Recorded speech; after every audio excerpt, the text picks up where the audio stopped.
40টা বৰ্ষ পাৰ হৈ অসম গণ পৰিষদ দলে 41 বৰ্ষত আজি ভৰি দিছে।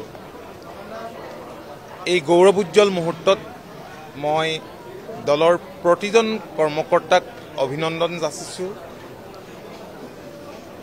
আৰু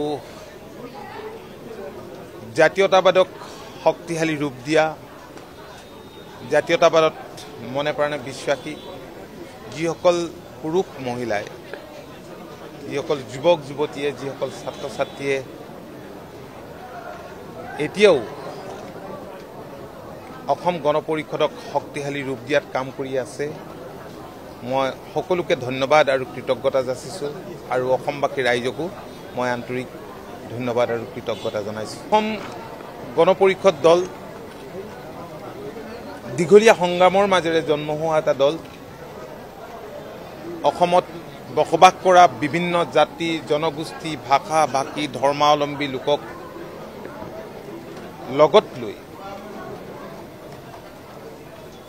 অসমৰ খিলঞ্জী আৰু সুৰক্ষাৰ বাবে অসম গণ পৰিষদ দল জন্ম হৈছিল আৰু সেই লক্ষ্যৰ পৰা আমি তিলমানো আঁতৰি নহাকৈ আমি দেখিছোঁ যে দলৰ প্ৰতিজন কৰ্মকৰ্তাই কাম কৰি আছে আৰু অনাগত দিনত দলটোক শক্তিশালী ৰূপ দিবলৈ আজি আমি সকলোৱে একেলগে আমি সংকল্প লৈছোঁ। দলটোক অধিক জনমুখী কৰিবলৈ আমি সংকল্প গ্ৰহণ কৰিছোঁ। যিটো আমাৰ ডাঙৰ পৰিকল্পনাই আছিল, আজিৰ দিনটোত এখন বৃহৎ ৰেলী অনুষ্ঠিত কৰাৰ কাৰণে সিদ্ধান্ত লৈছিলোঁ।